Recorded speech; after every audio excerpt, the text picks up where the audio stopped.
kesehatan mereka. Kasih Tuhan dalam menyertai mereka sampai selesai kegiatan pesta ini. Sabtu 23 Februari 2019 dengan Facebook.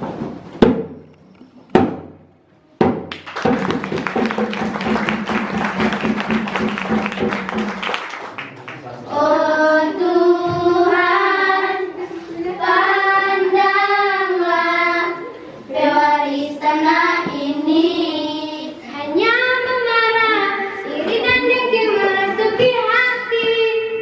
Tanah yang permai, hidup tanpa cinta kasih dan damai. Jangan biarkan persaudaraan gugur sebelum mekar.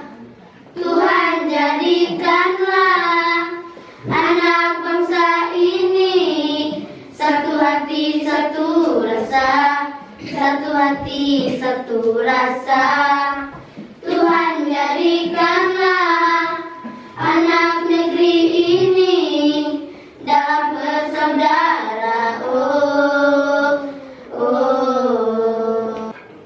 Maka di hari penuh berkah ini, mari rajut lagi kepingan mimpi.